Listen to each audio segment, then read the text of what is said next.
ആണ്. അങ്ങനെ നമ്മൾ മാവ് റോഡ് സാഗറിന് മുമ്പിൽ എത്തിയിരിക്കുകയാണ്. നമുക്ക് ഈ ഫുട്പാത്തിന്റെ മുകളിൽ കൂടെ വണ്ടി കയറ്റിയാലേ നമുക്ക് ആ സാഗറിലേക്ക് എത്തത്തുള്ളൂ. ഈ പല ആൾക്കാരും നമുക്ക് ഫുട്പാത്തിലൂടെ വണ്ടി കയറ്റുന്നത് കൊണ്ട് അതിൽ നടന്നു വരുന്ന ആൾക്കാർക്ക് അതൊരു ബുദ്ധിമുട്ടാണ് ആക്ച്വലി. പിന്നെ ഉള്ളത് അപ്പുറത്ത് കൂടെ കറങ്ങി വരണം. എന്തായാലും നമ്മൾ സാഗറിൽ എത്തിയിട്ടുണ്ട്. ഇനി ഫുഡ് റെഡി ആയിട്ടുണ്ട്. നമ്മൾ അടുത്ത് പോയി ഫുഡ് എടുത്ത് വരാം. 56-29 രണ്ടുണ്ട്.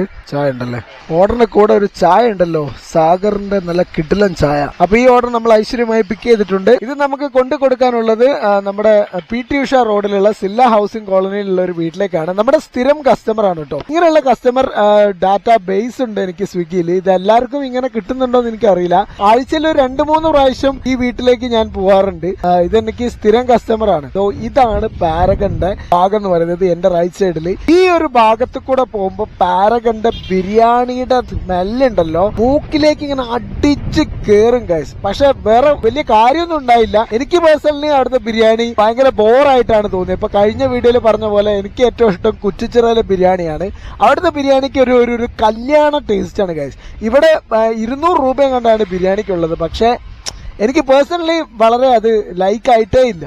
സോ നമ്മൾ കസ്റ്റമർ ലൊക്കേഷനിൽ എത്തിയിട്ടുണ്ട്.